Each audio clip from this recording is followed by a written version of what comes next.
Dévoilement du complot relatif au plan du chaos et du marquage de l'humanité. Un des derniers documents présentés par l'auteur avant son assassinat.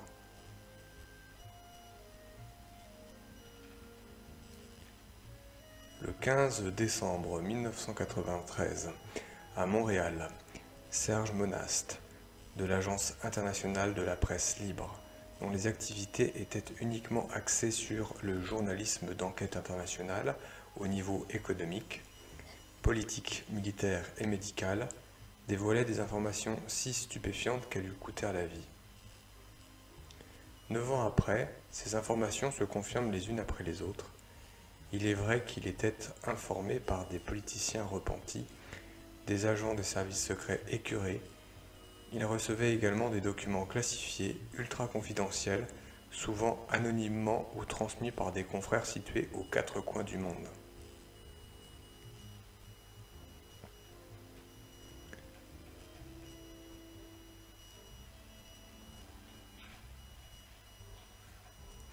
Serge Monast est né en 1945 et mort à Montréal le 5 décembre 1996. Journaliste d'enquête, poète, essayiste et auteur conspirationniste canadien.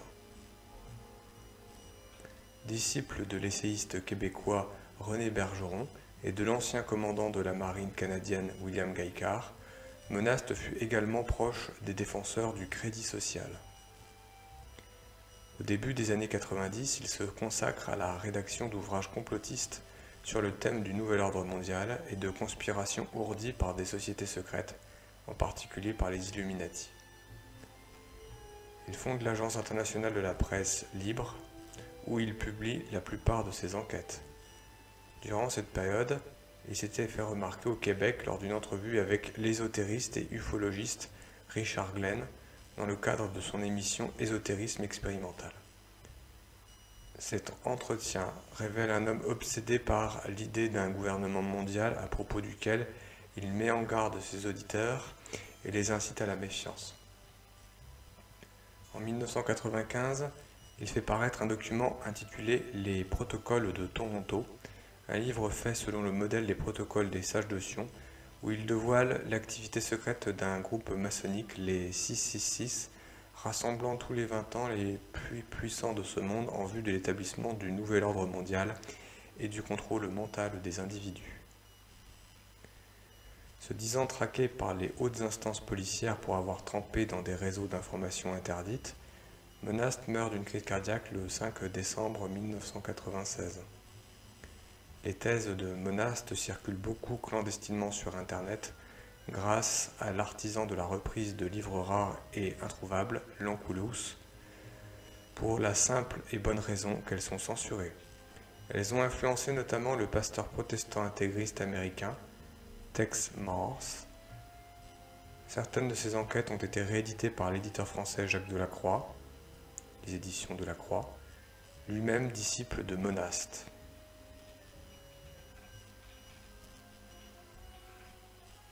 Ceux qui trouvent sans chercher sont ceux qui ont longtemps cherché sans trouver, un serviteur inutile parmi les autres.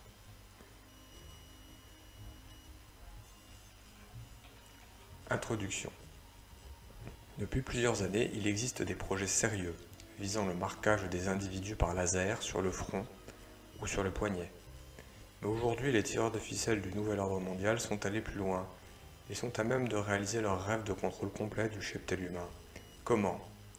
Par l'injection d'une puce électronique à chaque être vivant. Tout est quasiment au point.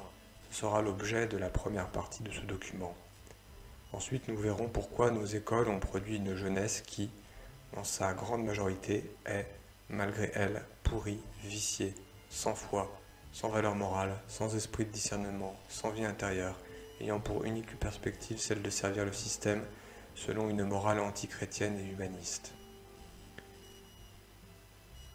Nous nous pencherons ainsi sur les formes policières et militaires constituées par les cadres du gouvernement mondial, cadres choisis parmi les brillants promus des écoles sans Dieu, des jeunes formés selon une idéologie particulière. Ce gouvernement mondial, au service de l'enfer, doit asseoir le fils de perdition, c'est-à-dire l'Antéchrist. Il a besoin d'une force d'action multinationale omniprésente. Elle ne peut se constituer qu'à partir d'éléments nationaux. Le concept de monnaie électronique avant le marquage de l'humanité, une condition préliminaire, l'instauration de la monnaie unique et numérique. Depuis une trentaine d'années, les dirigeants des banques américaines et mondiales commencent à envisager un autre échange monétaire que celui du chèque. Le premier vice-président de la Fed déclarait en 1975 « Il faut absolument développer un nouveau système électronique d'échange sous peine de voir le système bancaire des États-Unis s'étouffer sous une avalanche de chèques. » On mit alors en route un transfert électronique de fonds au niveau international, la SWIFT, Society for Worldwide Interbank Financial Telecommunications, établie à Bruxelles et comptant en janvier 1975 déjà 246 banques pourvues d'un système privé de communication pour la transmission de paiements et d'autres messages associés aux transactions bancaires internationales. Une femme d'affaires américaine a fait paraître en 1981 et en 1983 deux livres fort bien documentés sur le système monétaire 666 en cours d'élaboration. Elle écrivait « Quand le système monétaire tombera, ce sera le 666 système. Bruxelles, le quartier général de l'économie européenne, est le lieu où se trouve le centre principal de branchement du réseau international SWIFT. Ce centre a l'ambition d'étendre ce transfert de fonds au niveau international, c'est-à-dire pour tous et dans tous les pays. Ce centre de contrôle monétaire occupe 3 étages de l'immeuble de 13 étages du quartier général de la CEE, Communauté économique européenne. C'est dans cet immeuble que M. Elderman est en train de diriger rapidement les efforts en vue d'attribuer à chaque personne sur la Terre un numéro de 18 chiffres composé de 3 séries de 6 chiffres. Cet article indique que les informaticiens travaillaient sur un plan qui visait à attribuer des numéros à chaque individu sur la Terre. Ces derniers ont suggéré qu'un nombre chiffré pourrait être inscrit par tatouage au laser sur le front ou sur le dos de la main. Selon eux, cette marque internationale pourrait en finir avec toutes les monnaies. Aucun individu ne pourrait acheter ou vendre sans avoir l'attribution d'une marque chiffrée. Les capacités des ordinateurs du réseau SWIFT centralisé à Bruxelles sont telles que les initiés l'ont appelé The Beast, la bête. Ce gigantesque ordinateur à Bruxelles appelé la bête existe depuis la fin des années 80. Grâce aux cartes de crédit, il a été facile de mettre presque toutes les populations des nations industrielles et commerciales dans les mémoires des banques. Nous sommes liés à cette machine électronique par une ou plusieurs clés qui peuvent être notre numéro de sécurité sociale, notre permis de conduire, notre extrait de naissance, notre numéro de passeport. Chaque mouvement d'argent que nous avons fait et chaque penny que nous avons payé au service des impôts annuellement est enregistré. La capacité de cette gigantesque machine de Bruxelles était préalablement établie pour 2 milliards de personnes en 1989. Chaque individu membre d'une des nations industrielles est déjà dans cet ordinateur. Sont connus chaque déplacement d'argent effectué, tous les changements d'adresse réalisés, les emplois suivis, les revenus et le taux d'imposition. Dans ce programme, tout achat et toute vente doit se faire par ordinateur. Pas de devises, ni de monnaie, ni de chèque. Les entreprises bancaires et commerciales se sont d'ailleurs toutes converties au nouveau système de transfert électronique de fonds, entraînant dans leur sillage la grande masse des salariés et employés divers. L'idée initiale était d'établir cette gigantesque unification et planification monétaire par le moyen des cartes de crédit. Dans les années 80, on pensait que chaque personne recevrait un numéro tatoué sur son poignet ou sur le front. Ce numéro fourni par Bruxelles serait imprimé par un rayon laser sans qu'on ne le sente. Le numéro sur le corps serait invisible à l'œil nu et serait aussi durable que les empreintes digitales. Tous les articles commerciaux sont pourvus d'une marque à l'ordinateur. L'apparition il y a quelques années du code barre informatique s'est étendue rapidement sur la quasi-totalité des biens de consommation. Ce fut la première conséquence concrète, perceptible, du plan d'asservissement monétaire en cours. ceci s'est fait sans publicité, dans le grand silence. Nous y reviendrons. La caisse ordinatrice du magasin qui enregistre le numéro des articles enregistrerait également le nombre sur le corps de la personne, ferait automatiquement le total de ses achats et déduirait le montant de son compte spécial de droit de retrait. À l'époque, la marque sur la main ou sur le front devait s'effectuer selon la technique du laser.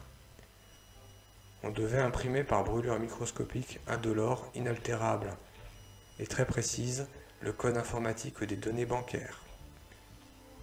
On trouve des explications aux États-Unis, dans les grands centres de loisirs où l'on pratique perfidement cette parole de Jésus. Laissez venir à moi les petits enfants.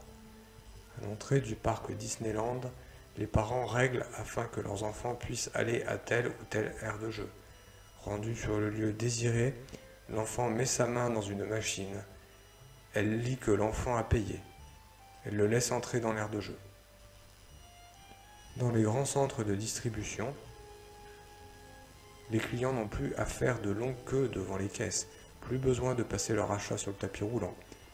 Pour emprunter un chariot, le client insère sa carte de crédit dans un logement spécial qui s'y trouve incorporé. À l'intérieur se trouve un lecteur laser de code barre robuste à l'épreuve des chocs. Ainsi, chaque fois que le client introduit un article dans le chariot, son prix est enregistré. Le paiement s'opère automatiquement par connexion du chariot à la caisse SAS de sortie qui lit la carte bancaire et vérifie la validité de son code. Le client n'a plus qu'à signer la facture établie par le lecteur code-barre de son propre chariot. Le premier supermarché sans caissière a été ouvert à Caen en 1994. Voici ce qui est peaufiné. Pour emprunter le chariot, le consommateur devra apposer sa main dans un logement spécial incorporé, comme les enfants le font déjà à Disneyland. Le lecteur optique lira les codes-barres de la main gravés au laser. Si le client potentiel est dûment marqué, si son compte en banque est suffisamment provisionné ou s'il n'est pas classé parmi les exclus économiques pour raisons religieuses ou politiques, le chariot se libère et le client peut rentrer dans le magasin. Même système et passage à la caisse SAS enregistreuse afin que celle-ci puisse établir l'identité de la facture, ainsi que le numéro du compte. Il signe cette facture et c'est fini. Seuls les esclaves de la bête pourront manger et boire. Mais les mondialistes ont été peu à peu obligés de se rendre à l'évidence. La carte de crédit, par exemple, n'était pas à la hauteur du plan monétaire d'asservissement universel. Il fallait chercher autre chose. Dans ce contexte déjà bien avancé, il suffisait d'un pas de plus pour réaliser parfaitement la domination économique et monétaire du gouvernement mondial antichristique. Plusieurs individus travaillant en solitaire pour la divulgation de la vérité sur des sujets variés, inconnus du public, dangereux, ont décidé de se réunir et d'organiser à l'échelle nationale et internationale un réseau parallèle d'information et d'échanges de tout ordre. Ce, afin de freiner l'anéantissement des valeurs occidentales et de témoigner du complot qui s'abat contre notre monde chrétien. Dangereux, parce que les informations vérifiables à l'Agence internationale de la presse libre, de Serge Monast, démontrent la perspective pas très lointaine de notre condamnation et d'une volonté des ennemis de Jésus-Christ, Fils de Dieu, de nous pourchasser pour notre foi, notre refus de la société antéchristique actuelle, et finalement du désir de marquer du signe de la bête tous les individus de la planète, comme vous le verrez par la suite. Les activités de l'Agence internationale de la presse libre au Canada sont axées uniquement sur le journalisme d'enquête internationale au niveau économique, politique, militaire, médical et vérifiable. Leurs dirigeants ne peuvent pour l'instant pas être contactés pour des raisons que chacun devine, d'où la décision prise de diffuser ce que vous allez connaître. Même les informations qui seront portées à votre connaissance ont été obtenues avec beaucoup de difficultés de la part de certains journalistes. Plusieurs ont risqué leur emploi, leur sécurité et pour quelques-uns leur vie.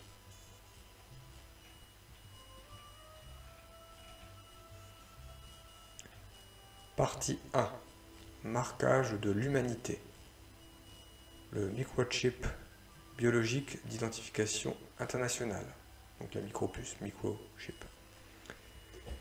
Depuis l'apparition des codes barres en 1977, approuvés par l'ONU dès 1972, il y a une accélération foudroyante du plan de la synagogue de Satan, prophétisé par l'Apocalypse au chapitre 13, versets 8 et versets 15 à 18.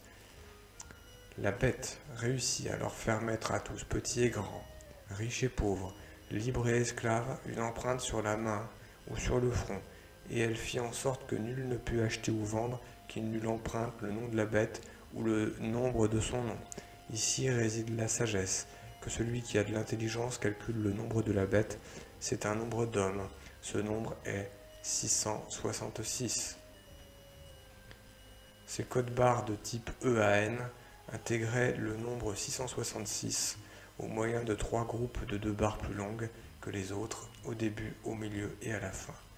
Chacun des groupes est lu au laser comme un 6, ainsi obtient-on le chiffre 666 qui se surimpose sur chaque code barre.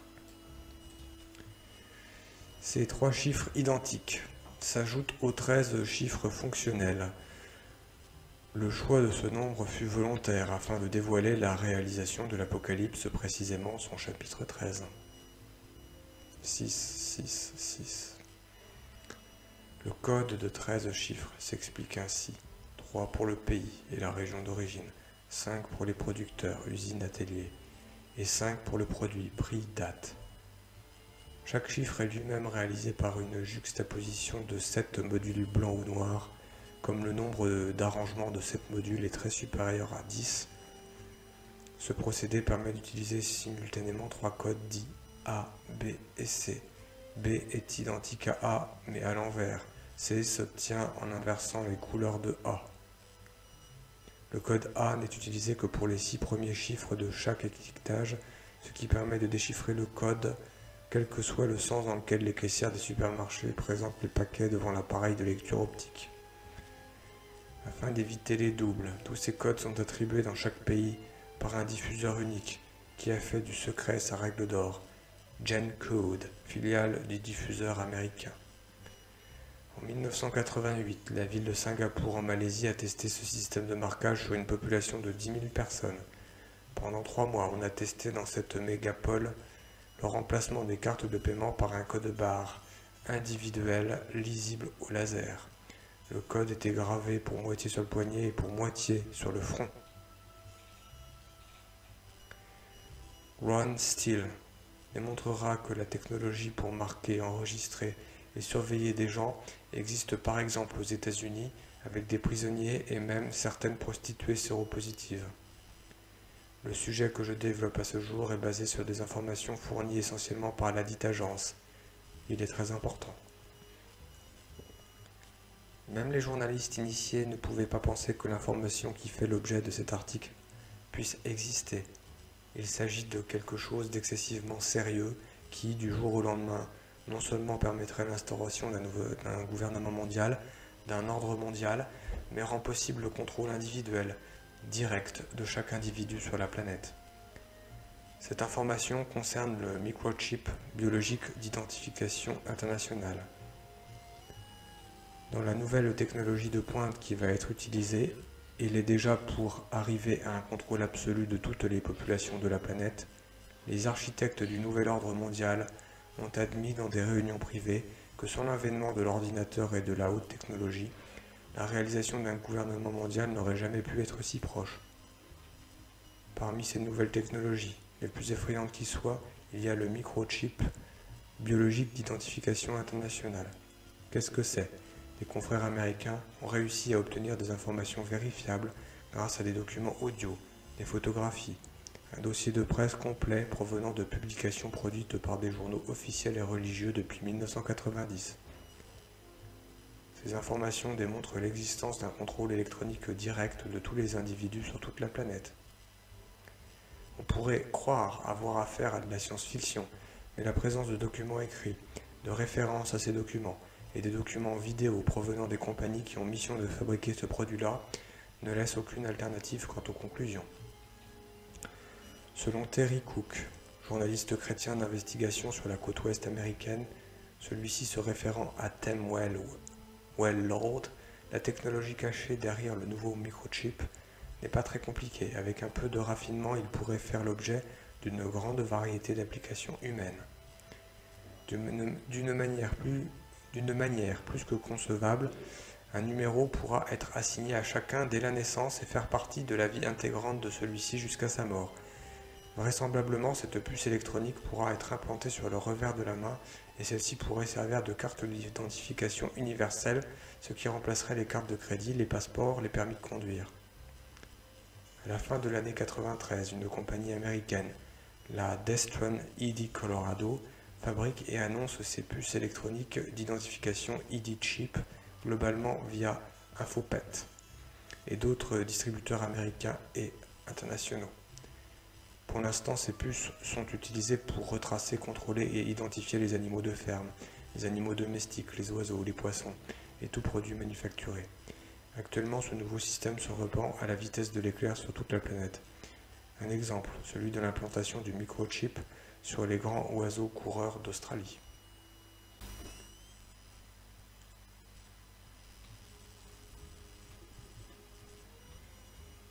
Autruches, émeus et nandous sont l'objet d'un élevage commercial aux États-Unis. Zoan Parker, un spécialiste des ratistes ou oiseaux coureurs du Penn State Cooperative Extension à Lancaster, déclare que l'élevage de ces oiseaux reflète aujourd'hui les mêmes tendances que l'élevage du bétail dans les années 1800, qui commença également comme un marché limité à quelques éleveurs. Ces premiers fermiers savaient que les voleurs de bétail étaient un véritable problème. Plutôt que de marquer le bétail au fer chaud, ce stock d'oiseaux vivants est muni d'un microchip individuel d'identification qui émet un signal. Zoan Parker dit que c'est comme un numéro de sécurité sociale. Ce microchip est si petit qu'il peut être facilement introduit dans une aiguille hypodermique. Il s'agit d'un minuscule tube de verre, microprocesseur passif de 2 mm de diamètre et dont la taille mesure entre 10 et 12 mm. Peu après la naissance de l'oiseau, le microchip est injecté dans les tissus adipeux ou musclés de l'animal, ne causant aucun mal ou inconvénient à l'animal, selon Parker. L'oiseau peut alors être identifié par un lecteur de microchip portable. Parker ajoute: chaque oiseau doit être muni d'un microchip pour être transporté à travers les frontières des États ou être assuré. Il vous faudrait littéralement déchirer l'oiseau en morceaux pour arriver à ôter le microchip.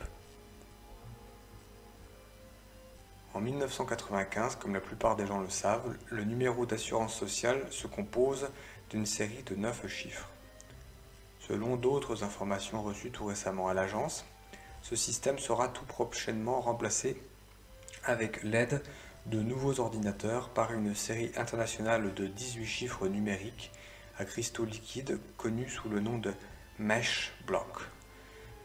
Une configuration internationale qui permettra d'identifier n'importe qui sur la planète. Cette nouvelle série de 18 chiffres sera divisée en 3 parties, c'est-à-dire 3 séries de 6 chiffres chacun.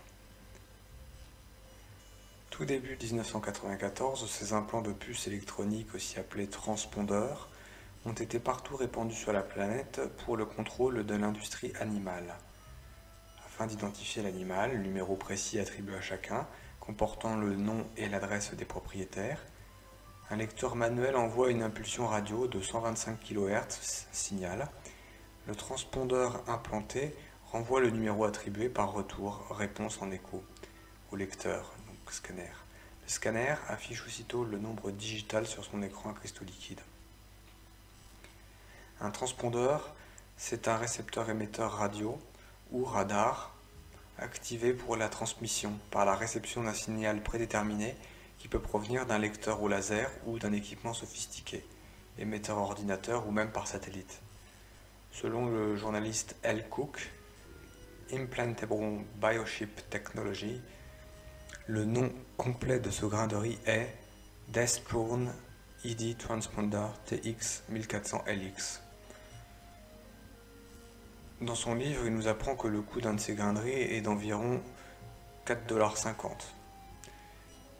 $. Il cite dans cet ouvrage un article de San Diego Union du 9 novembre 1991 dans lequel un journaliste révèle que la ville de Los Angeles aurait voté un crédit de 123 000 $ par an pour fabriquer des implants sur les animaux familiers et inciter les propriétaires à en faire autant. L'objectif consisterait à réduire par ce système le nombre des animaux perdus qui coûtent cher aux villes. Dans un autre article tiré du Arizona Republic du 20 juillet 1989, on apprend qu'un certain Jack Dunlap proposerait d'implanter des puces électroniques aux jeunes enfants afin que leurs parents puissent les retrouver en toute occasion par l'intermédiaire des ordinateurs de la police. Ce journaliste américain précise: la technologie cachée derrière ce nouveau microchip n'est pas très compliquée et avec un peu de raffinement pourrait être utilisée dans une grande variété d'applications pour les humains. À cet effet, en 1995, une nouvelle version est en phase d'expérimentation sur l'être humain. Vraisemblablement, cette puce d'identification a de grandes chances de devenir le marquage électronique attendu, puisqu'elle pourrait être implantée sur le front ou le revers de la main et devenir la carte d'identité universelle. Par exemple, dans les magasins, il suffirait de passer le poignet au-dessus ou dans un scanner pour effectuer ainsi un débit direct sur un compte bancaire. Selon Ouranos, des expériences ont été faites aux États-Unis pour graver sous forme de tatouage invisible à l'œil le code barre sur la main de certaines personnes. Une nouvelle carte d'identité infalsifiable comportant une puce électronique permettra, une fois passée dans un lecteur, de connaître tous les renseignements sur la personne. Elle fera office de carte universelle d'ici l'an 2000. Déjà, la nouvelle forme de pointage électronique, remplaçant le ticket de métro et de bus dans certaines villes, préfigure le nouveau système de contrôle magnétique infalsifiable qui sera utilisé d'une manière universelle. On sait que de tels projets sont testés en ce moment même dans les bureaux d'études constitués et financés par la synagogue de Satan, voire la haute finance internationale.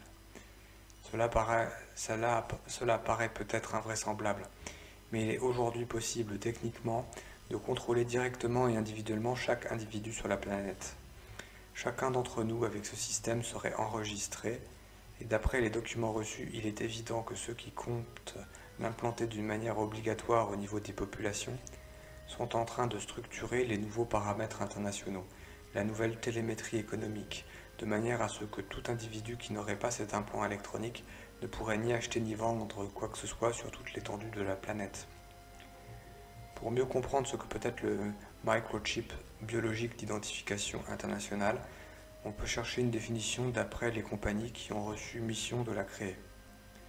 Après avoir évoqué la Desprone ID Colorado, on pourrait aussi citer la multinationale Texas Instruments, la Tarovan, qui est la compagnie du système d'identification électronique aux États-Unis, mais aussi la compagnie Avid, qui fabrique un tag, c'est-à-dire une espèce de médaille d'identité qui est remplacée par la puce électronique et fait partie des sociétés construisant des appareils d'identification pour le monde vétérinaire aux États-Unis. La définition transmise par ces sociétés est la suivante. L'implant microchip d'identification est un appareil d'indiscrétion, d'abus de la vie privée, inséré avec une unité, un module, dans une petite région de la peau au moyen d'air comprimé. En d'autres termes, cette puce électronique, pas plus grosse qu'un grain de riz, doit être injectée à l'aide d'une seringue à air comprimé. L'inclinaison de cet appareil d'implantation est comme une aiguille hypodermique n'ayant qu'une pénétration limitée. Et elle ne pourrait aucunement opérer si l'angle ou la quantité de peau n'était pas appropriée. Cette unité émet un signal qui est digital et qui consiste en des jaillissements de 85 data bits. Cette puce produit donc un signal digital à des intervalles spécifiques. C'est un signal de localisation. La technologie de cet appareil est hautement sophistiquée, classifiée. Donc c'est une information technologique non publiée et elle n'est pas soumise aux transmissions digitales normales et analogues. Cet appareil fournit des informations vitales, de même qu'il sert de moyen de localisation. C'est-à-dire que l'appareil peut être codé, programmé, pour fournir des informations complètes avec un numéro d'identification. De plus, il permet aux individus qui le manipulent de vous repérer où que vous soyez par un service de détection. Il y a ainsi, par l'implantation du microchip sous la peau, la possibilité de localiser tout individu grâce à l'émission du signal émis par la puce et capté par des satellites. Ces derniers retransmettraient l'information à un écran d'ordinateur, aux quartiers généraux des corps de police, au service de ce gouvernement mondial. Nous verrons plus loin que ces corps de police existent déjà. Une carte géographique intégrée dans le programme de l'ordinateur permettrait alors de localiser immédiatement l'individu recherché et de programmer une opération pour le trouver. C'est essentiellement dans cette perspective que sont lancés à foison les satellites aujourd'hui. Penchons-nous précisément sur la question des satellites au regard d'autres informations reçues par la commission d'études Uranos. L'objectif s'intitule « Une autoroute de données par satellite ». Il y a, chez les mondialistes de l'ONU et les financiers de l'ordre mondial, une volonté délibérée de faire de la planète un grand village. Il est pour eux un impératif que les endroits les plus reculés du monde soient reliés à une infrastructure mondiale grâce à un gigantesque réseau de 840 satellites.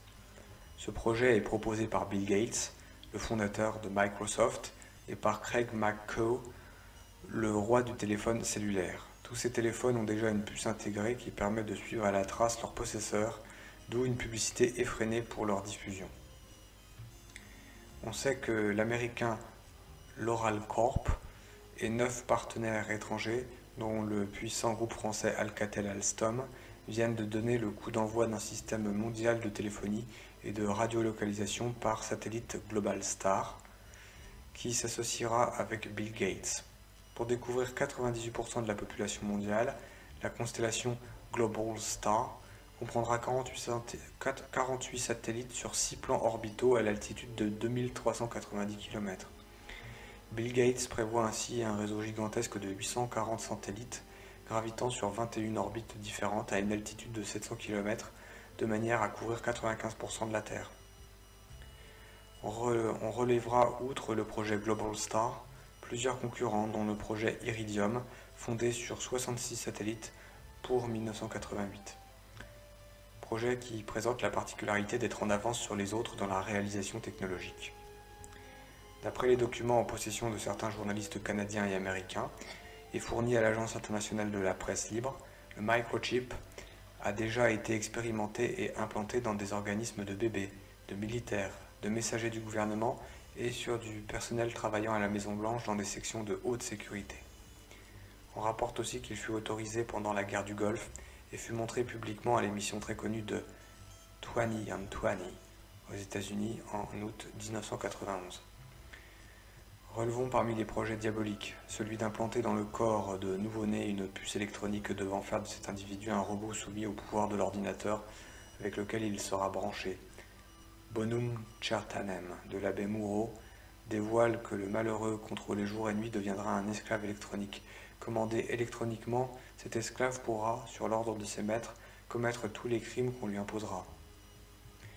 Il apparaît donc qu'à l'heure actuelle, avec une technologie de cette trempe, on arrive à une possibilité du contrôle complet des individus sur la planète, qui permet l'instauration d'un gouvernement mondial sous l'égide des Nations Unies. Mais il y a pire. On sait aujourd'hui que des personnes travaillent au remplacement, dans la prochaine décade, du microchip par un biochip, une puce fabriquée à partir de protéines vivantes. À l'heure actuelle, le projet est déjà en stade d'expérimentation. Cette puce sera infiniment plus petite que le microchip et elle aura la capacité de renfermer une foule d'informations. Elle aurait le potentiel de pouvoir agir sur la mémoire ou la pensée d'un individu, d'où le spectre du contrôle mental. Est-il possible aujourd'hui d'agir sur l'être humain à son insu par la manipulation des états de conscience? On peut facilement répondre à cette question en se référant aux états de haute suggestibilité sur le conscient qui permet l'action de l'hypnose sur l'inconscient. À titre d'exemple, la télévision devient un outil efficace pour ce genre de manipulation au moyen du subliminal. D'ailleurs, la CIA, qui travaille actuellement à l'installation de son propre canal de télé, aura la capacité de transmettre à partir de transmetteurs aériens puissants pour interrompre toute programmation dans n'importe quel pays. Nous avons là la réalisation matérielle de ce verset biblique. La bête aura le pouvoir de faire parler les images. Apocalypse, chapitre 13, verset 15. Pour les initiés qui financent des chercheurs sur des projets aussi macabres, une telle puce présente d'autres avantages. Tout pourrait y être inclus. Cette puce d'identification électronique humaine pourrait rendre réalisable une centralisation globale par un ordinateur central. D'où la possibilité de ne jamais perdre la trace d'un individu et de remplacer le système monétaire actuel. L'argent ne serait alors plus nécessaire, plus besoin de chèques, plus besoin de cartes de crédit. Tout fonctionnerait à partir de cet implant électronique sur l'individu. Ce serait un moyen fantastique de réduire les dépenses de l'État, des banques et de neutraliser une fois pour toutes l'ensemble des marchés de la mafia, du marché noir, le marché de la drogue et toute forme de transfert illégaux d'argent.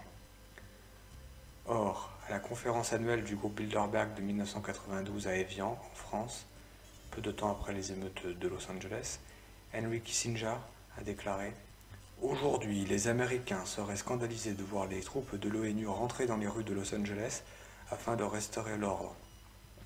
Demain, ces mêmes populations vont nous remercier à genoux pour un tel acte. Il est spécialement vrai que si l'on dit aux populations « Écoutez, il y a un danger extérieur énorme qui existe », et que l'on vote des lois en fonction de ce danger, que ce danger soit réel ou non, on sera capable de faire passer n'importe quoi et les gens l'accepteront pour le bien-être de leur sécurité. De la même façon, d'autres politiciens américains ont imaginé qu'à partir du moment où il y aurait un scandale sans précédent d'argent ou une terrible crise économique fabriquée de pures pièces qui jetterait toutes les valeurs monétaires à terre, le meilleur système de remplacement du système actuel et la meilleure parade pour empêcher un autre chaos serait l'utilisation d'une puce électronique d'identification. Selon eux, par cette puce passeraient toutes les formes de transactions, d'échanges nationaux et internationaux entre les individus. Des informations récentes confidentielles vérifiées par un ex-officier de la CIA dévoilent différentes données que le transpondeur pourrait fournir si cette puce électronique était implantée dans la peau. Le nom et la photo de la personne, le numéro d'assurance sociale internationale composé de 3 séries de 6 chiffres, chacun pour un numéro international de 18 chiffres. Des données au niveau des empreintes digitales, la description physique de la personne, l'adresse, l'histoire familiale, l'arbre généalogique, des informations relatives au travail et aux revenus de la personne, des informations concernant l'impôt et un éventuel casier judiciaire. Cette technologie déjà utilisée sur la planète dévoile une volonté d'exercer une dictature sur tous les individus. Il y a là une perspective de totalitarisme dont entend faire montre le futur gouvernement mondial à travers l'ordre mondial actuellement en cours. Il existe d'autres informations dans un rapport spécial sur la nouvelle technologie pour la surveillance par satellite. La sophistication et le raffinement des satellites est telle qu'il permet de repérer des imperfections souterraines, même de voir des vers sous le gazon. En utilisant des tours cellulaires et des satellites, l'animal domestique doté d'un microchip ou l'individu qui en a reçu un peut être repéré par satellite au moins à 10 pieds de l'endroit où il se trouve. 10 pieds sous terre. Par ordinateur et avec un système de scanner, la police de l'ordre mondial, qui est déjà la police actuelle, sera grâce à un tel équipement capable de retracer un individu sur toute la planète. On devine qu'un individu catholique, par sa seule foi au Christ, constitue un obstacle aux idées antichristiques de l'ordre mondial. Il sera classé comme un dangereux terroriste par l'ONU. Cet individu-là n'aura aucun moyen de se cacher sur toute l'étendue de la planète. Voilà pourquoi les Saintes Écritures nous préviennent de refuser le marquage. Par des renseignements complémentaires, on sait que les hommes au service de l'ordre mondial peuvent suivre par satellite 1 milliard d'animaux domestiques à qui on a injecté la puce. Qui, d'après vous, seront les suivants, sinon nous, les hommes? Fin 1993, il y avait 24 Navstar, c'était des satellites, pouvant repérer n'importe quoi de l'ordre d'1 centimètre dans un rayon d'1 kilomètre. Vous pourrez trouver ces informations dans le magazine Forbes du mois d'octobre 1991. Mais le document ne développe qu'une parcelle de tout ce qu'ils sont capables de faire à ce jour avec une technologie secrète financée par des investissements de multinationales ou de banques centrales. Vous Comprenez ici l'objectif de Jean Conrad du complot contre l'homme, publié aux éditions Delacroix, édition Jacques Delacroix, disponible en France. Parmi les dossiers constitués à partir de fuites ou de révélations privées, on sait qu'un contrôle accru de l'humanité s'effectue au moyen de la surveillance au laser, des nouveaux permis de conduire, la nouvelle carte d'assurance maladie aux États-Unis et au Québec, le nouvel espionnage électronique par téléphone, le téléphone sans fil, les dossiers d'appels téléphoniques, le micro clandestin, les répondeurs téléphoniques et les boîtes vocales, le système électronique pour porte de garage, les enquêtes sondages téléphoniques, les disquettes d'ordinateur, les services des postes, les caméras vidéo, les dossiers d'impôts, dossiers scolaires, dossiers médicaux et de services sociaux.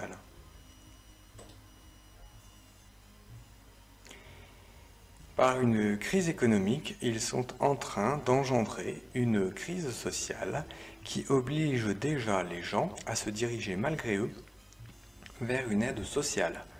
C'est un moyen légal qui ne paraît pas pour aller chercher,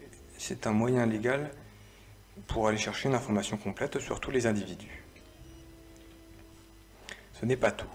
Citons le contrôle technologique du cerveau à distance, champs électromagnétiques, terminaux de vidéo et jeux vidéo, micro-ondes, des informations militaires et civiles, le contrôle par micro-ondes, basse intensité et complications biologiques, les nouvelles armes électromagnétiques.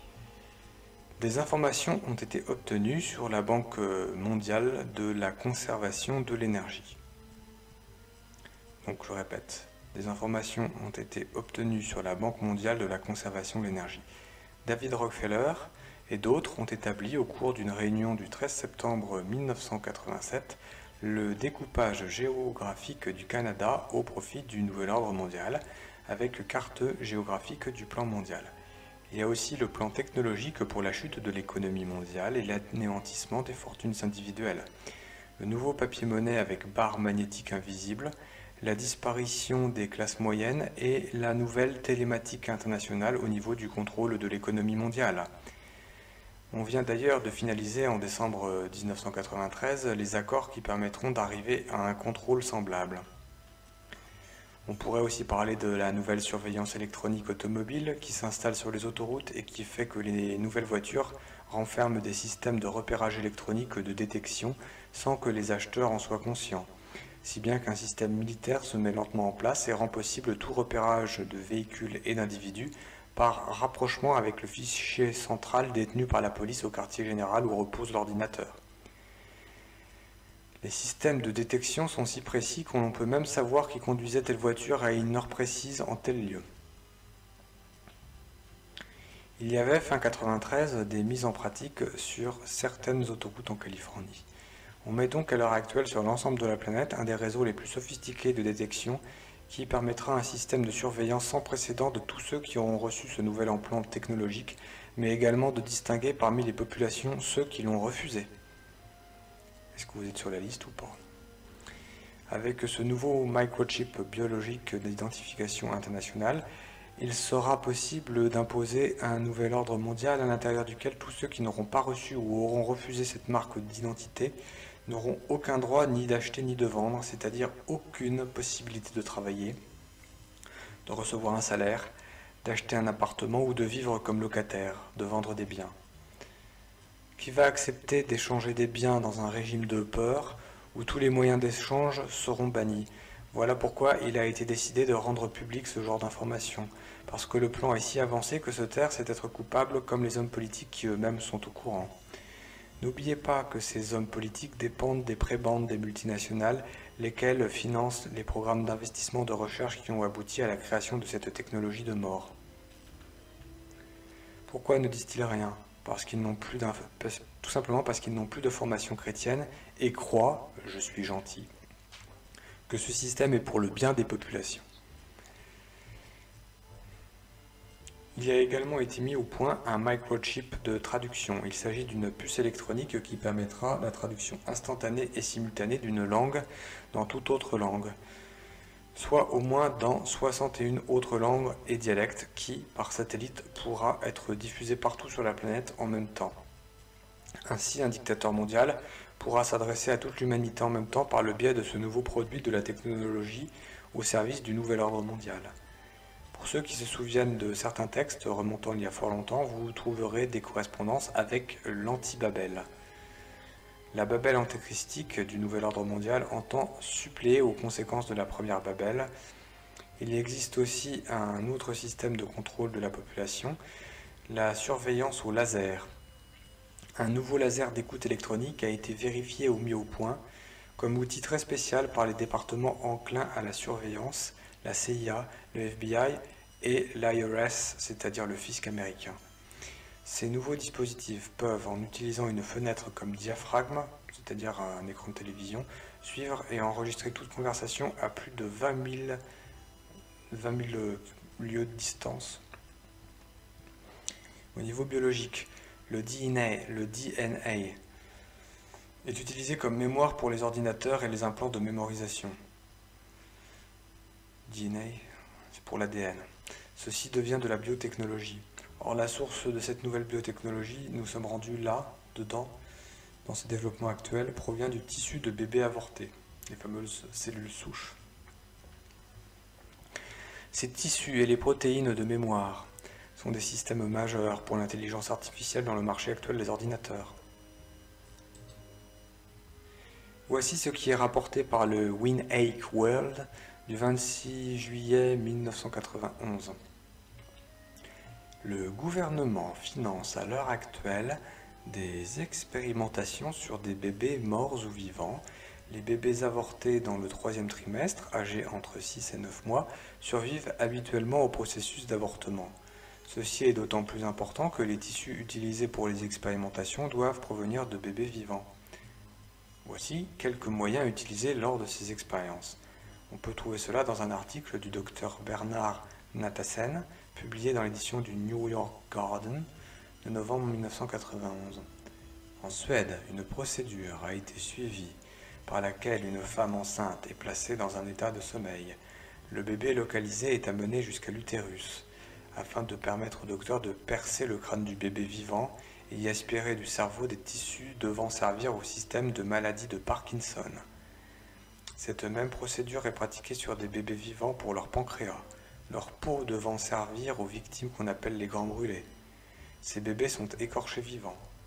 L'industrie de la recherche sur les tissus de bébés est une industrie mondiale générant des revenus de l'ordre de 8 milliards de dollars.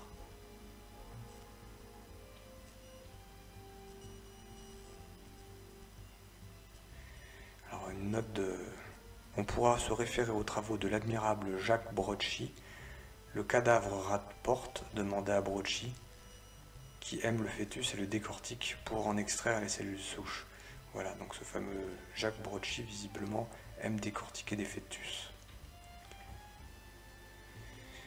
On sait aussi que depuis mi-1993, la clinique Sansan de Santa Barbara en Californie est sur le point d'importer de larges quantités de tissus fétaux. La peau des bébés avortés provenant de Russie où les femmes avortent en grand nombre quand le fœtus est arrivé au stade de 7 à 9 mois. Ces fœtus sont ceux qui aujourd'hui fournissent le plus de tissus humains. Les experts nous assurent que ces tissus sont utilisés pour traiter les diabétiques. De quelle façon les architectes de l'ordre mondial comptent-ils s'y prendre pour instaurer le gouvernement mondial et assurer le contrôle et la surveillance directe de toutes les populations au moyen de l'implantation du microchip biologique d'identification internationale? Ces architectes sont les personnes à la tête de la finance internationale. Aussi vont-elles utiliser l'économie pour aboutir au chaos nécessaire afin de recréer un autre ordre humaniste amenant les nations à accepter de gré ou de force un gouvernement mondial par les Nations Unies. Des journalistes américains de la revue Monetary and Economic de mars 1993 ont révélé un document intitulé « Un gouvernement mondial par assentiment ou asservissement ». L'auteur est un dénommé Norman and Friends, ancien spécialiste d'affaires au Colorado Office of Economic Development, auteur aussi d'un manuel de planification financière. C'est également un ancien responsable des prêts, officier chef des opérations dans une compagnie d'investissement et un expert notable dans le domaine de la finance et des investissements.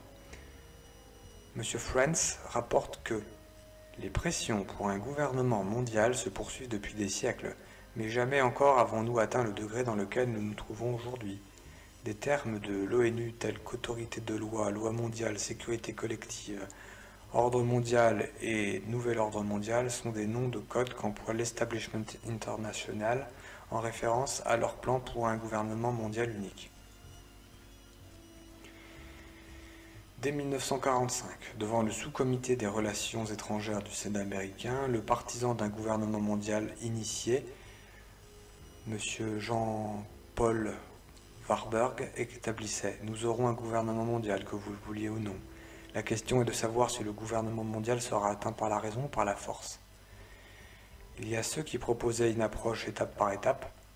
Henry Morgan, ancien secrétaire trésorier du CFR, parlait au nom de la plupart des initiés en disant « Nous pouvons difficilement nous attendre à ce que l'État-nation devienne superflu de lui-même. Le but que nous devons plutôt viser est l'acceptation dans l'esprit de tous les élus responsables qu'ils ne sont que les concierges d'une machine internationale en banqueroute qui devrait lentement être transformée en une nouvelle machine. » Ceci a été rapporté entre mars 1993 et mars 1994. En mars 1994, ces gens de la haute finance internationale viennent d'achever de mettre en marche la machine économique qui va permettre au niveau de tous les pays l'instauration d'un nouvel ordre économique. Ils ont donné un avertissement à 1 an d'intervalle jour pour jour, heure pour heure, aux deux puissances financières qui pourraient les gêner. Les États-Unis et le Japon. Par quels moyens? Réponse: par un tremblement de terre. Monsieur Friends continue. L'ingrédient qui est dans cette formule est de mettre en banqueroute financière la machine internationale. En d'autres termes, après avoir endetté les États-Unis au-delà du raisonnable, ils veulent créer de pure pièce une crise économique extraordinaire qui contraigne les États, pour se sortir du paiement des intérêts de leur dette intérieure souscrite aux banquiers qui dirigent la finance internationale, à exécuter des coupes sombres dans leurs programmes sociaux afin de toucher directement les populations. Ceci contraindra, c'est fait en 1994, les États-Unis à se tourner vers le Fonds monétaire international de l'ONU et de la Banque mondiale qui imposeront cette condition, que les pays emprunteurs abandonnent leur souveraineté étape par étape afin de cacher ce scénario au peuple et électeurs. Voici les uniques raisons de Maastricht, du GATT, du libre-échange, des accords de Schengen. On obligera et on oblige alors ces pays à dépendre de l'ONU pour leur survie et donc des directives que l'ONU leur dictera. Ce qui est surprenant est que cette stratégie a été mise à l'avant par la première société secrète penchant vers la conquête du monde, les fameux Illuminés de Bavière qu'on appelle communément Illuminati. En effet, ce programme extrait d'une revue financière rejoint l'article 4 du Code des Illuminati. Article 4. Afin que les masses n'aient pas le temps de penser et de se rendre compte, leur esprit doit être orienté vers l'industrie et le commerce. Ainsi, toutes les nations seront avalées par l'appât du gain, et dans cette course, ils ne verront pas leur ennemi commun. Nous avons là une explication de la flambée boursière des années 80 à 94. C'est une stratégie politique tout à fait connue, absorber l'attention de quelqu'un sur un point précis tandis qu'on est en train de préparer autre chose. C'est de l'illusionnisme. Comme nous sommes témoins de cette quête effrénée du profit dans l'industrie et du commerce, on ne se rend pas compte que les États sont dans un système financier en banqueroute qui est sur le point de s'écrouler. L'ennemi commun est le système bancaire global central, donc le FMI qui détient tous les prêts, réalisant ainsi ce qui est prévu par les Illuminati il y a quelques centaines d'années.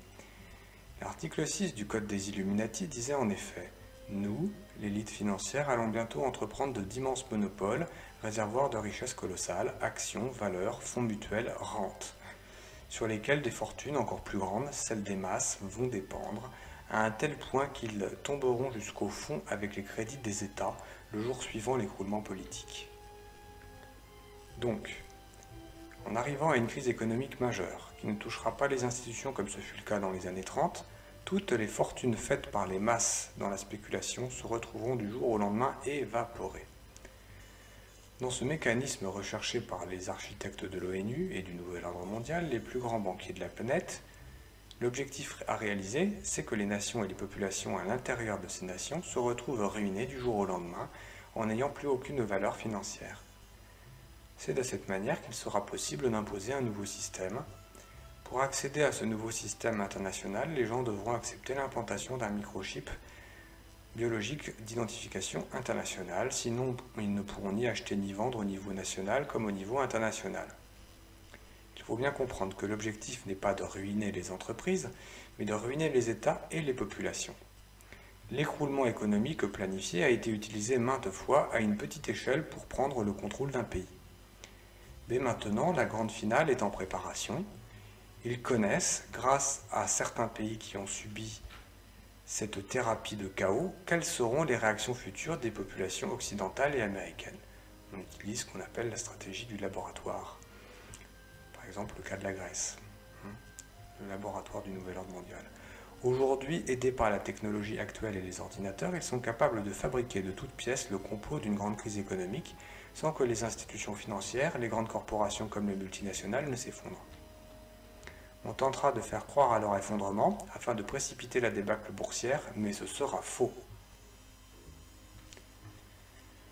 Comme les économies des pays sont en train de s'effondrer lentement à cause des dettes fabriquées et des intérêts à rembourser, les élus de ces pays se verront incapables de résoudre les problèmes. Le complot est mené de telle manière que les élus politiques déduiront, avant implosion, qu'ils sont perçus eux-mêmes comme étant les responsables de la faillite des États, et donc se battront pour nous faire la peau. Les élus perdant leur pouvoir par l'incapacité humaine de résoudre ce problème insoluble sans rejeter l'ensemble du système, seront condamnés à se tourner vers l'ONU à défaut d'être déposés par le peuple. L'ONU exigera leur assimilation aux directives élaborées par les initiés du gouvernement mondial. Tout ceci sera fini en mars 1995. Ces élus multiplieront et augmenteront la fréquence de la crise par l'augmentation des coupures au niveau social. S'ensuivront des crises mondiales, des violences à l'échelle internationale. Les élus nationaux devront admettre l'ouverture de leurs frontières à l'immigration, la mobilité de la main-d'œuvre. Ce sera l'aboutissement des conséquences du libre-échange à tous les niveaux, la disparition des frontières nationales. L'objectif étant bien sûr d'augmenter les tensions intérieures entre les différentes ethnies et religions, de sorte que les pays en viennent à perdre le contrôle de leur sécurité intérieure. L'exemple chirurgical récemment dévoilé par l'ONU en Yougoslavie accrédite la réalisation de ce scénario dans quelques pays qui soient. Finalement, les populations se retourneront vers l'ONU, elles supplieront de faire quelque chose au niveau international. D'ailleurs, tout a été fait au cours des dernières années pour inciter les gens à reconnaître que l'intervention de l'ONU évitait aux nations d'entrer elles-mêmes dans des guerres terribles. La fabrication de toutes pièces de conflit en augmentant les tensions sociales a rendu les gens serviles à ce genre de démarche et d'aveuglement sur les intentions réelles des tireurs de ficelle de la secte onusienne. Cela fait partie d'une stratégie dialectique développée par des philosophes au XVIIIe siècle. Il y a là aussi une autre démarche visant à affranchir les États encore christianisés sur le plan de leur sécurité intérieure. En effet, pendant que les États sont affaiblis économiquement, socialement et sur le plan ethnique, les conflits créés géostratégiquement en différents points du globe, mais toujours loin des pays occidentaux, ont permis à l'ONU d'envoyer des forces multinationales composées des soldats appartenant aux pays visés selon le plan exposé plus haut.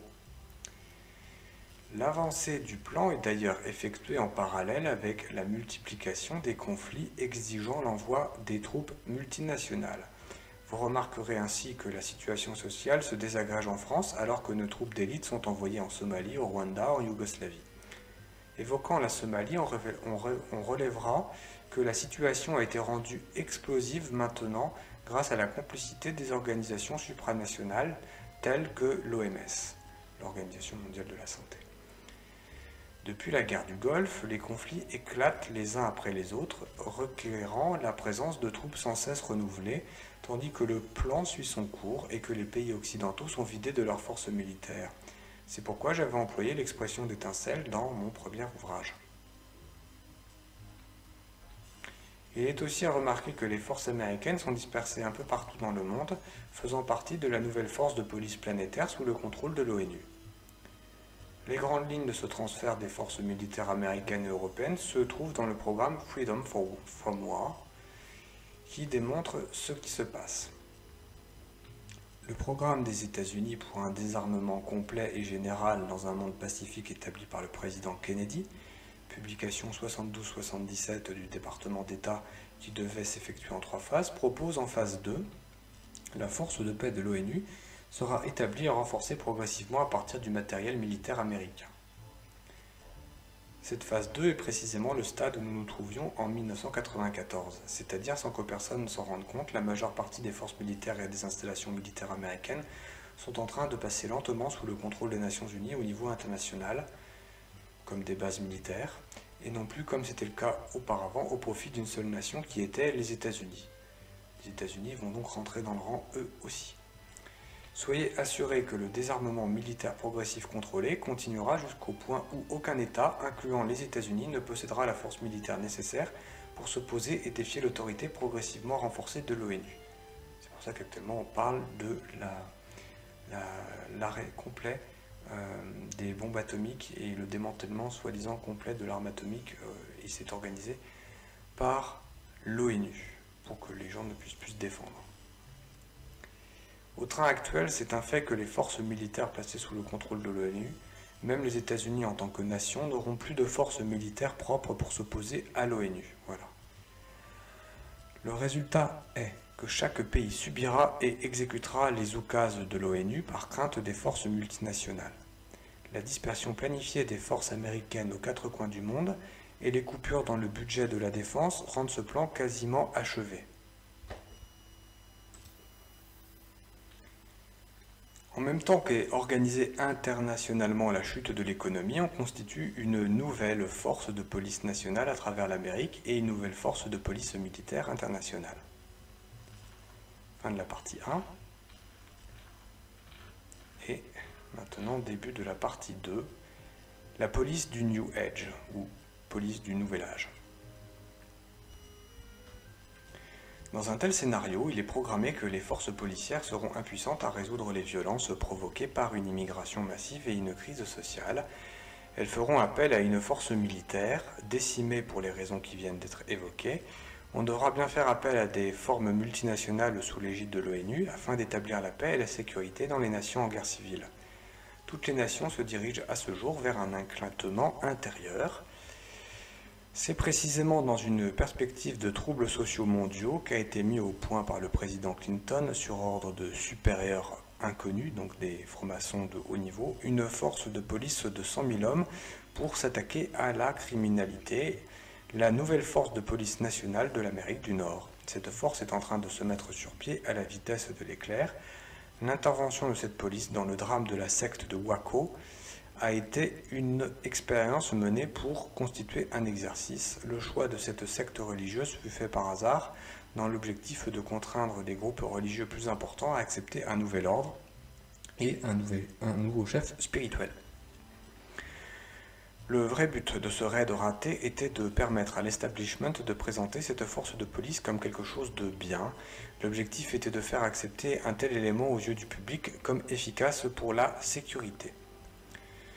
En réalité, cette nouvelle force de police nationale aux États-Unis est une consolidation d'agents de la CIA, du FBI et de la DEA, donc CIA, FBI et DEA, et autres agences policières et gouvernementales. D'après un officier des services secrets de l'armée américaine, que nous appellerons Mark, ces forces sont maintenant appelées la police MJTF, c'est le détachement spécial multijuridictionnel de l'ONU. D'après Mark, et un rapport complet fourni à l'Agence internationale de la presse libre de Serge Monast, leur mission est d'effectuer des fouilles et des saisies maison par maison, la séparation et le tri des hommes, femmes et enfants en grand nombre, le tri et le transfert dans des centres de détention et le bon fonctionnement de tels établissements. C'est, vous savez, les fameux camps de la FEMA, voilà, l'administration des camps et des prisons aux États-Unis. Il existe dans cette même veine d'information un rapport qui touche au programme pour l'établissement des camps de concentration aux États-Unis. Ces camps n'ont rien à voir avec ceux de la Seconde Guerre mondiale. Un rapport de 50 pages existe à l'agence avec les placements géographiques des camps en question, destinés à recevoir les ennemis du futur ordre mondial, c'est les fameux camps de la FEMA. Sous le président Reagan, on avait déjà commencé à mettre en place 11 centres de détention fédéraux en Floride, en Virginie, en Géorgie, dans l'État de New York, dans l'Arkansas, dans l'Arizona et en Californie. Notre contact Marc expliqua aussi comment le MJTF, qui travaille avec l'ONU, travaille également en conjonction avec le FENC, Federal Emergency National Center, qui est le nouveau stade de force de police de l'ONU. L'une des particularités des membres du FENC est que tous leurs uniformes sont noirs avec aucun signe extérieur d'identification. Les jeeps, les hélicoptères, les camions militaires sont noirs. Le FENC est composé de polices militaires et secrètes dont le nombre se chiffre à 300 000 aux États-Unis. Leur uniforme est l'habit de combat classique noir. Ils portent une armure anti-balles noire et un casque spécial en noir. Un suivi des événements du drame de Waco aura permis de remarquer que les forces du MJTF ont été épaulées pour finalement être remplacées par les forces du FENC. Bon, derrière, forcément l'ONU. En novembre 1990, le président Bush père, a signé un ordre exécutif qui transférait un tiers des véhicules de la réserve aérienne stratégique des États-Unis au FENC à un coût de 12,8 milliards de dollars pour le contribuable américain. Et ils ont été peints en noir et ne portent aucune identification. D'après cet officier, appelé Marc, le niveau final des forces militaires qui a été structuré en 1993 sont les groupes de combat de l'ONU à l'intérieur des États-Unis. Ces troupes sont situées à la frontière de la Californie et de la Virginie. Ils ont des groupes de combat équivalents à 34 000 hommes. Dans la région de Sacramento, toujours en Californie, se trouve une autre force de 40 000 hommes au sud de Los Angeles, un contingent de 22 000 hommes, soldats de l'ONU. Marc ajoute que du Montana jusque dans le territoire canadien existe un groupe de combat de 37 000 hommes qui est divisé en 2 brigades d'infanterie mécanique EEC, 2 brigades d'infanterie mécanisée standard, la première division d'armée canadienne et une brigade de sécurité légère japonaise. La présence des troupes de l'ONU russes, yougoslaves, roumaines et coréennes sur le sol américain et canadien a été rapportée par plusieurs sources. Où garde-t-on ces troupes ? Dans les bases militaires qui sont supposément en train de fermer. Par exemple, avant de quitter la présidence alors qu'il était à l'ONU, le président Bush transféra la gare de Fort 10 aux autorités de l'ONU pour servir de camp d'entraînement. Voyons maintenant quelle est l'idéologie qui forme ces nouveaux corps d'élite internationales, mais aussi les membres des services secrets. Autrement dit, qu'y a-t-il derrière l'émergence d'un nouvel ordre mondial, d'un nouveau corps de policiers ? Un policier travaillant depuis 20 ans dans la police américaine a, sous un pseudonyme, fait parvenir le texte complet d'une conférence de très haut niveau prononcée dans les années 90 pour la formation des cadres du gouvernement mondial de l'Amérique du Nord. Le policier fait également part de son expérience personnelle afin de sensibiliser l'opinion, par l'intermédiaire des journalistes d'investigation. Donc ce policier qui a fait fuiter des informations sur le nouvel ordre mondial, informations imperceptibles à l'œil nu, à moins de faire partie de ces différents corps-là. La question que pose ce policier, qui a volontairement changé son nom pour des raisons de sécurité personnelle, est tout d'abord celle-ci. Y a-t-il des juges, des procureurs et des policiers qui aujourd'hui commettent des actes malhonnêtes pour incarcérer des individus ? À cette question, il répond « Je réponds sans équivoque que oui ». Puis il explique pourquoi. Toutefois, il écrit « Mais il est permis d'espérer que ce n'est pas fait sans une juste cause. La véritable immoralité existe quand la cause n'est pas juste. » Afin de mieux comprendre les réponses qu'il apportera, rappelons que jusqu'ici, le droit, l'organisation des États en Occident, était basé sur une idéologie chrétienne. Au nom de cette idéologie chrétienne, on faisait passer le bien et la protection de l'État en priorité. Cette idéologie qui s'est transformée à l'heure actuelle sans que les populations s'en aperçoivent. La nouvelle idéologie qui justifie le nouvel ordre mondial doit passer avant n'importe quoi. Au nom de cette idéologie, n'importe qui faisait partie du pouvoir judiciaire et militaire. N'importe qui faisant partie du pouvoir judiciaire et militaire peut perpétuer quelque acte criminel, que ce soit parce que le but visé est juste. La fin justifie les moyens selon ces gens-là. Après plus de 20 ans de service auprès de mes compatriotes américains, j'ai réalisé ce qui était la réalité. La vérité est qu'aujourd'hui, plusieurs juges, avocats et officiers de police sont des dévots de la religion de l'humanisme séculier. Or, la base idéologique de tout ce qui va composer le nouvel ordre mondial est justement assise sur un humanisme centré sur le culte de l'homme, C'est la déification de l'homme en tant que centre de l'univers, placé au-dessus de toute loi. C'est la philosophie de base de l'humanisme séculier. Le texte de la conférence, faite en privé en 1990 et adressé par le policier, précise « Certains de nos membres, la plupart à cause de la peur, n'admettront pas que ce nouvel humanisme est une religion. Ils ont peur d'être traités comme ces soi-disant chrétiens le furent sous la doctrine de la séparation de l'Église et de l'État. Une telle erreur eût été fondée si nous étions en 1970. Ce n'est plus le cas aujourd'hui, la raison étant que les membres des corps policiers et militaires sont pour la plupart sous le contrôle des agences et organisations principales. Il y a 15 ou 20 ans, l'idéologie chrétienne aux États-Unis était dominante. Ceux qui contrôlaient les différents postes du gouvernement, du militaire, du judiciaire, de la police, des différents ministères gouvernementaux avaient une formation chrétienne. Aujourd'hui, les choses ont changé. L'humanisme triomphe et les postes cités précédemment sont occupés par des membres du New Age et du Nouvel Ordre. Le conférencier continue et dévoile la suffisance des ténors officieux de cette secte humaniste. Mon sentiment est qu'en ce moment, nous les bergers, nous devons ouvrir les yeux de nos troupeaux et choisir plus en profondeur ce que nous pouvons amener au XXIe siècle. Tous ceux qui nieraient que notre religion n'est pas une religion valide devraient retourner voir leur devoir. La Cour suprême des États-Unis a décidé que c'était une religion.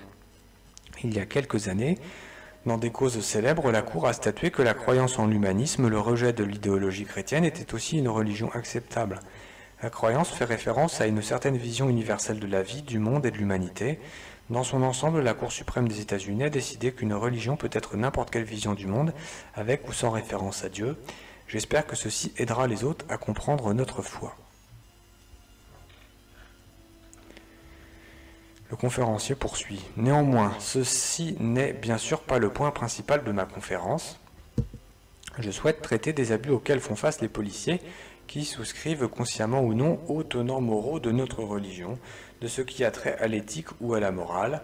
Partout dans notre société, nos dévots endurent d'horribles discriminations de la part de chrétiens constituant aujourd'hui une faction très petite de la société.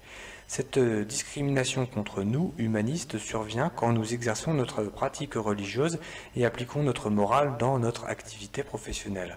Pourtant, des autres le font sans aucune discrimination parce qu'ils sont chrétiens. Heureusement, notre religion humaniste affiche le plus haut taux de croissance dans toute l'histoire et la nouvelle génération à l'intérieur du système judiciaire, incluant les policiers qui souscrivent à de saints principes, sont maintenant à des postes administratifs, ce qui profite à tous. Ceci nous donne du pouvoir, même s'il existe beaucoup trop de discrimination contre un principe des plus importants de notre religion, à savoir l'éthique de situation.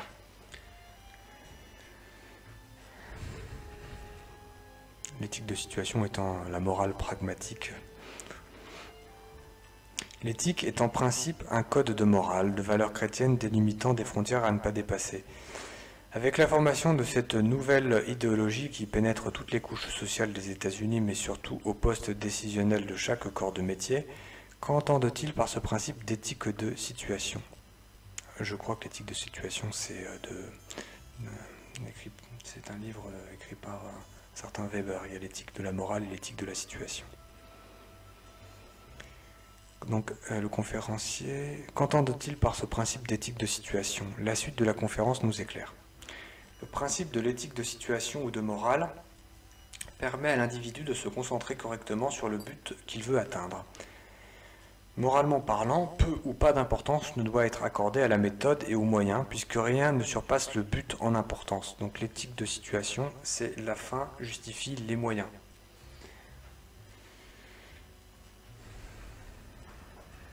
C'est en d'autres termes l'application du principe connu, la fin justifie les moyens. Je pense que le principe de la morale de situation est le mieux décrit en examinant la définition légale de la morale et de l'éthique telle que donnée par nos compatriotes communistes. C'est-à-dire que l'éthique est contraire quelque part à la morale. L'éthique est tout simplement une morale progressiste, une morale, on va dire, de supermarché qui s'adapte en fonction. C'est une, si vous voulez, une éthique pragmatique, une éthique de la praxis, et on vise un but. On entrevoit le lien ténu entre les idéologies communistes maçonniques du XVIIIe siècle et celles de l'Allemagne hitlérienne. Il s'agit d'une même idéologie présentée de trois manières différentes. C'est une idéologie, on va dire, liquide, qui épouse toutes les formes. Le même personnage qui occupe un poste très important dans l'administration gouvernementale américaine poursuit. Nous pouvons apprendre beaucoup de la dévotion des communistes. Les marxistes ont par nécessité pragmatique épuré plus de 90 millions de gens dans la poursuite de la mission la plus noble de l'homme, c'est-à-dire la paix mondiale. Ce qu'on appelle le constructivisme. Quand on entend cela enseigner à l'élite des corps de la police et de l'armée multinationale, on imagine jusqu'où ces gens sont capables d'aller pour imposer le nouvel ordre mondial. C'est-à-dire que la bonté, la sincérité et l'honnêteté ne suffisent pas. Voilà. Seule la vérité et l'amour, c'est ce qui compte. La bonté, l'honnêteté et la sincérité ne suffisent pas. Quelle personne intelligente pourrait appeler immoral quelques moyens utilisés pour parvenir au plus important des buts ? Il n'y a rien d'immoral d'éliminer des gens si on le fait au nom d'une paix mondiale. Dans nos grands manifestes humanistes signés en 1963 et 1973, nous appliquons nos principes moraux qui sont les mêmes que les principes marxistes, mais mis de l'avant de manière beaucoup plus concrète. Voici un bref sommaire de nos croyances sur l'éthique et la vérité. L'éthique, les valeurs morales, tirent leur source de l'expérience humaine, donc du pragmatisme. C'est une éthique de situation. L'éthique est autonome et situationnelle, ne nécessitant aucune sanction idéologique ou théologique. Nier ceci équivaut à nier la base même de la vie. C'est-à-dire que l'éthique est une morale de l'instant, une morale en évolution constante et permanente. Ce qui était vrai hier ne l'est plus. Aujourd'hui, on fait progresser la société toujours dans un sens. Voilà, il faut donc réaliser le bonheur de l'humanité malgré elle. Ce sont exactement les mêmes définitions que l'on trouve dans les textes de Weishaupt de 1740, fondateur des Illuminés de Bavière et travaillant pour Rothschild, ainsi que dans les revues du Grand Orient de France, sous la coupe des Illuminés de Bavière. Nous vivons une... Donc alors ça, c'est dans les revues du Grand Orient de France et dans les textes de Weishaupt. Je cite, « Nous vivons une bonne vie et maintenant, autorité et vérité, nous rejetons les caractéristiques de la morale religieuse traditionnelle qui nie aux êtres humains la totale appréciation de leur potentiel et responsabilité. Les religions traditionnelles offrent souvent du réconfort aux humains, mais souvent elles les empêchent de s'aider eux-mêmes ou de vivre leur plein potentiel. C'est-à-dire que les religions sont accusées d'être culpabilisantes. Or, quand on est dans la religion du nouvel ordre mondial, ce qui compte, c'est la conscience personnelle, l'éthique individuelle. Nous serons soi-disant jugés par notre propre conscience, puisque nous faisons partie soi-disant du grand tout. Donc une vision tout à fait déiste, mais surtout moniste et panthéiste du monde. Alors, je reprends les citations. « Nous ne pouvons découvrir aucun but divin ni aucune providence pour l'existence humaine. Les humains sont responsables de ce que nous sommes et de ce que nous allons devenir. Aucun Dieu ne va nous sauver, nous devons nous sauver nous-mêmes. » On comprend pourquoi les initiés ont choisi les États-Unis. C'était la nation la mieux structurée, la plus apte à imposer l'ordre mondial à l'humanité. Ceux d'entre vous qui pratiquent le christianisme sélectif sont plus près de notre foi que des superstitions des secoueurs de Bible d'antan. Le christianisme sélectif sont ceux qui, étant catholiques, choisissent les bonnes paroles avec lesquelles nous sommes d'accord et rejettent celles qui condamnent le plaisir terrestre et les enseignements de l'Église catholique. Ne croyez-vous pas que sous cet aspect nous sommes identiques ? Votre foi est basée sur ce qui est bien selon le désir de l'homme, c'est-à-dire de la conscience individuelle et non pas de la conscience de ce que Dieu veut pour l'homme. La foi est valable, la religion chrétienne est valable, si vous croyez à votre système que nous vous imposons depuis 20 ans. Si vous ne nous combattez pas, c'est que vous croyez à nos valeurs parce qu'il n'existe aucun milieu. Donc une vision gnostique d'unification des religions par le plus petit dénominateur commun, c'est-à-dire l'individu. Je reprends la citation. « Nous, humanistes, admettons qu'il n'y a pas de Dieu, que seuls les désirs de l'homme sont importants. Vous, dirigeants de ces chrétiens sélectifs, prêchez que votre foi est basée sur certaines parties de la foi de Dieu, mais en réalité, la majorité de votre foi est basée sur ce qui est agréable ou fait votre affaire. Finalement, en intégrant ce que nous, humanistes, voulions réaliser depuis 18 siècles, vous êtes arrivés à vous fabriquer une nouvelle religion centrée sur les désirs de l'homme. Vos chefs religieux prêchent les droits de l'homme et par là même cautionnent notre ordre mondial. » Les fameux soi-disant pape François, les soi-disant évêques. Il est évident que le gouvernement américain fonctionne selon les principes dirigeants de l'humanisme. Quels sont ces principes ? La ruse, le mensonge, La tricherie, le vol, le meurtre, l'hypocrisie, les tournures de pensée, tous ces moyens sont moraux s'ils nous permettent d'atteindre nos buts essentiels. Voilà la vraie vertu. Quel est le but essentiel? Réponse: l'établissement du gouvernement mondial. Un récent exemple a été donné dans la guerre de l'Irak contre le Koweït. C'est donc la seconde guerre du Golfe. Plus de 250 000 individus ont déjà perdu leur vie, et plus encore meurent chaque jour afin d'atteindre un but supérieur. Le but de tous les grands leaders humanistes est la paix mondiale à travers le gouvernement mondial. Et donc la conscience mondiale et l'actualité mondiale. On peut éliminer des nations, des peuples entiers, si c'est le bien de tous, selon nos vues. Cet enseignement du nouvel âge est la raison pour laquelle, par exemple, il est possible qu'un officier de police d'allégeance humaniste risque sa vie pour sauver un membre de la société un jour, et que le jour suivant, le même policier mente lors d'un procès afin de remporter une affaire importante. Ceci ne doit pas être considéré comme immoral, étant donné les standards éthiques sur lesquels le policier base sa moralité, en ce que la fin justifie les moyens. C'est ce que Weishaupt disait, la fin sanctifie les moyens. Soyez pervers, soyez menteurs si c'est pour le bien. Voilà la moralité de ces gens-là. Bien des gens ne comprennent pas que c'est la raison pour laquelle les présidents et leur état-major, les membres du Congrès et autres tenants des postes leadership mentent et trichent pour le plus grand bien de la société et donc du système.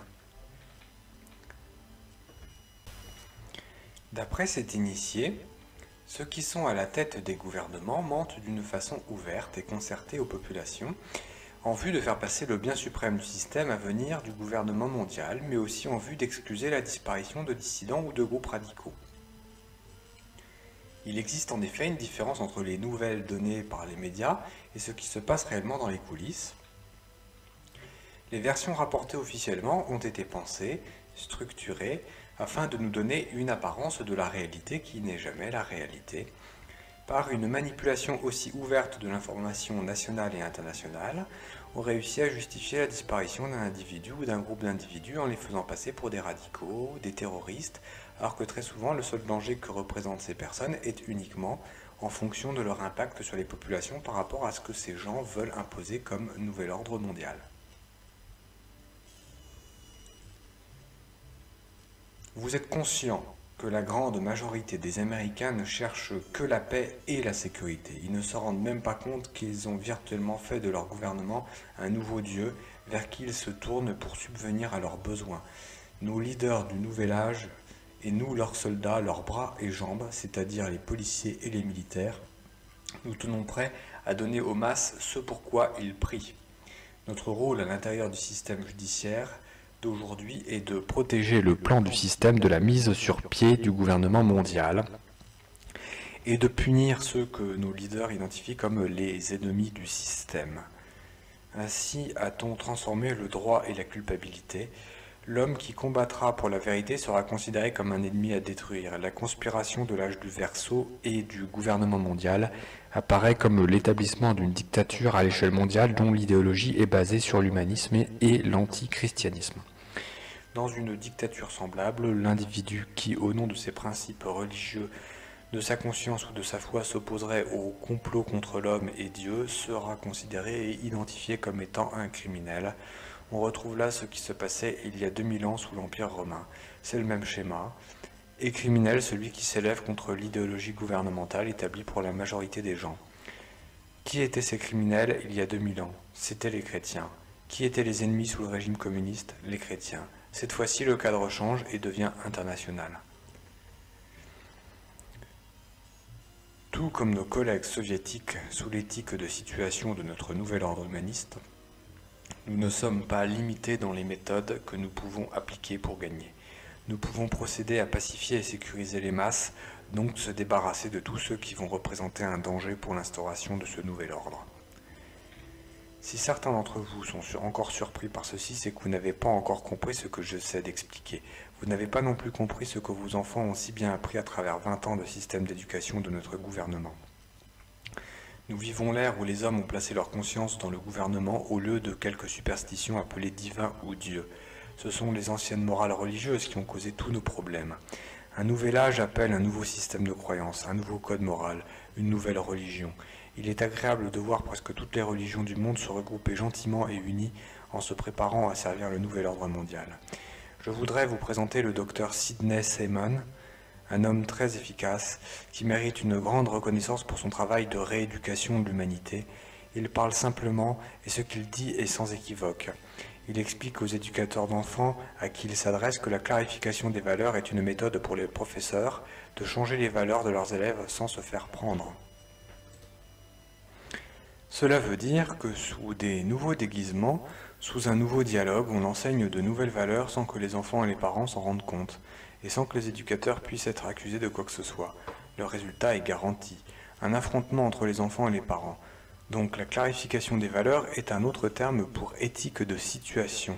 L'enseignement doit faire comprendre que l'important n'est pas les valeurs que l'on choisit, mais de les choisir librement par vous-même sans pression des parents, prêtres, amis ou sociétés religieuses. La vérité est personnelle et toute relative. Les architectes du programme d'enseignement du nouvel humanisme dans les écoles du gouvernement doivent être remerciés pour avoir remodelé les valeurs de ces futures générations. Quand la loi nationale des garderies sera adoptée, ce sera un grand jour pour les humanistes et les proposants de la paix mondiale. Nous pourrons accomplir notre objectif une fois pour toutes lorsque nous aurons l'attention des enfants en âge préscolaire de 6 à 9 heures par jour. Regardez ce que nous avons entrepris avec les groupes plus âgés de la jeunesse américaine. Ces garderies auront pour mission de préparer la jeunesse intérieurement à l'acceptation du gouvernement mondial. C'est ainsi que les émissions dites populaires et niaiseries de jeux basés sur l'argent sont appréciées d'un public conditionné qui apprécie l'émission en fonction des nouvelles valeurs antichrétiennes et humanistes auxquelles ils adhèrent inconsciemment. Les gens ainsi conditionnés fuiront la réalité et la vérité, ils auront peur.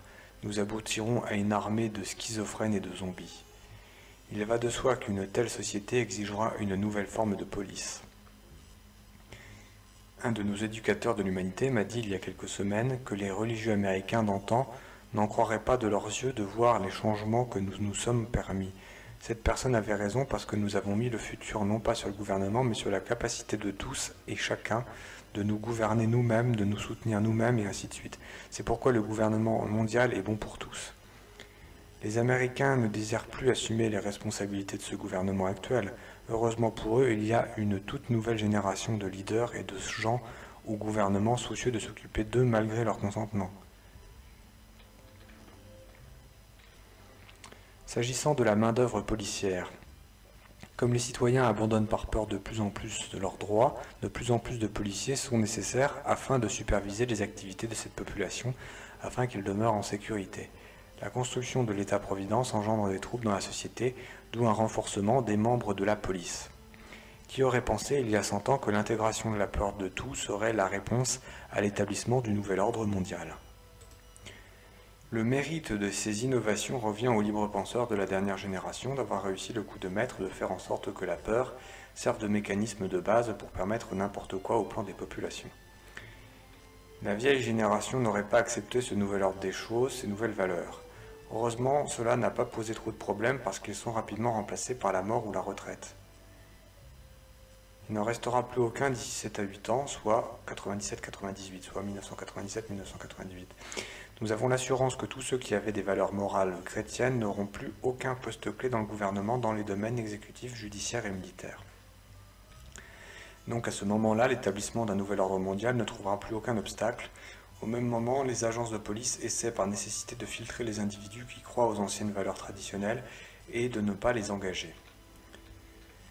C'est pourquoi on a changé les valeurs du système d'éducation, afin que les jeunes qui entrent dans la vie active soient imbus de principes humanistes et aient rejeté toutes les valeurs et superstitions chrétiennes. Ceci doit être fait parce que nous savons que les religieux ne feront pas les choses qui leur seront demandées sous le nouveau système. Pour ceux qui restent attachés au fondamentalisme religieux de l'ancien monde, et sont tranquillement mis de côté sous toute forme de prétexte de la part des nouveaux dirigeants. Par exemple, l'abaissement de l'âge de la retraite est une mesure qui nous a permis et rend aujourd'hui possible l'élimination de tous ces individus qui ne sont pas imbus de nos valeurs humanistes. Certains des officiers de l'ancien temps se plaignent et font valoir que ce type de discrimination est anticonstitutionnel et immoral. Mais nous savons qu'ils ont tort. Sous l'éthique de situation, toutes les choses sont morales du moment qu'elles avancent vers le but. Ainsi, ces officiers ne sont pas retirés pour une cause diabolique, mais parce qu'ils sont jugés non fonctionnels pour accomplir les tâches qui seront exigées d'eux. L'ancien monde avait compris que c'était le plus grand des péchés que de mentir à leur Dieu. Les générations de dévots qui vont rentrer dans le nouvel ordre mondial doivent comprendre que le plus grave des péchés est de mentir à leur nouveau Dieu, le gouvernement. L'individu n'existe pas. Seul compte l'intérêt du gouvernement mondial, et donc le socialisme et le communisme. Toute déloyauté de la sorte viendrait à l'encontre de la marche vers le progrès engagé par ceux qui mènent la gloire du nouvel ordre mondial. Nous ne sommes pas préoccupés avec quelque résistance au nouvel ordre, car par nécessité pratique, leur destin a déjà été simplement établi dans le plan. Nous avons parlé de ce plan en développant le microchip et le programme des camps de concentration mis sur pied en Amérique du Nord avec une technologie extrêmement avancée.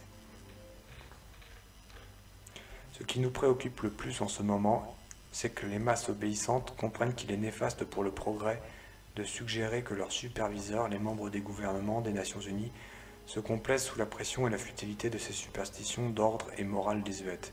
Il y aura des changements difficiles pour ceux qui auront à faire face et entrent dans cette nouvelle société. Sur ce sujet, nous pouvons assurer au peuple qu'il n'y aura aucun compromis. Merci de m'avoir écouté, que la bénédiction du nouvel ordre mondial vienne rapidement sur vous. Alors là maintenant c'était la fin de cette conférence de ce mondialiste. Cette entité que l'on appelle l'ordre mondial, la force, le grand architecte, s'appelle en fait l'antéchrist. C'est à la fois une personne et à la fois un gouvernement et un état d'esprit.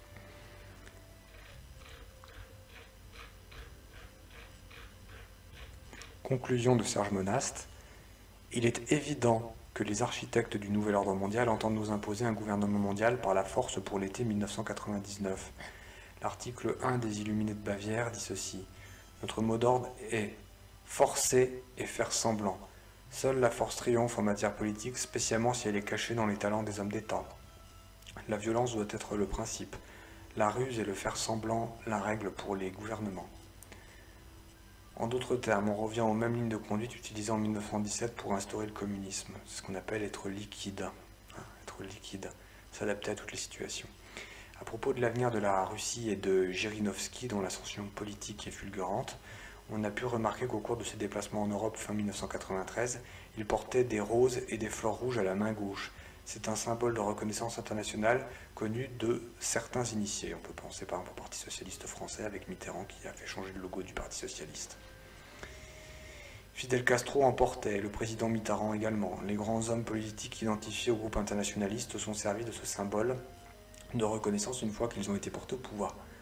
Tout simplement, c'est le symbole de la rose-croix. Vous savez, la rose représente la science au-dessus de la croix. Voilà, on dépasse les croyances, on dépasse la religion. Ici, on peut donc entrevoir l'avenir qui attend la Russie. Cette force nationale soumise à l'ONU se constitue au même moment où apparaissent les conséquences d'une crise économique sans précédent. Les problèmes sociaux vont augmenter, les coupes budgétaires vont étrangler les peuples, les gouvernements vont se voir dans l'incapacité d'apporter la moindre solution parce que celles-ci sont rejetées par le FMI. Les sociétés vont se retrouver dans un état de crise politique, sociale, et les avoirs des peuples vont disparaître dans une crise financière terrible qui commencera au Japon, peut-être par un tremblement de terre aux conséquences incalculables. Dans un tel contexte, il est prévu que les peuples se tournent vers les Nations Unies. Cet appel serait le prétexte pour établir le gouvernement mondial. C'est précisément à ce moment propice où les peuples seront mis à genoux malgré eux que tout le mécanisme de la haute technologie et du microchip biologique d'identification internationale serait imposé. Avant, tout doit être prêt de manière à ce que les gens l'acceptent pour la sécurité, la stabilité et pour la paix, d'où le chaos qui prend forme. Mais l'homme exerce sa liberté dans la liberté de Dieu. Aussi, cher lecteur, ayez l'assurance que ce système apparemment parfait ne se réalisera pas aux dates prévues. L'étude relative aux prophéties y répondra. Nous vivons déjà visiblement les manipulations du pouvoir occulte. Elles aboutiront aux guerres civiles, à la Troisième Guerre mondiale, selon le plan que je vous ai exposé.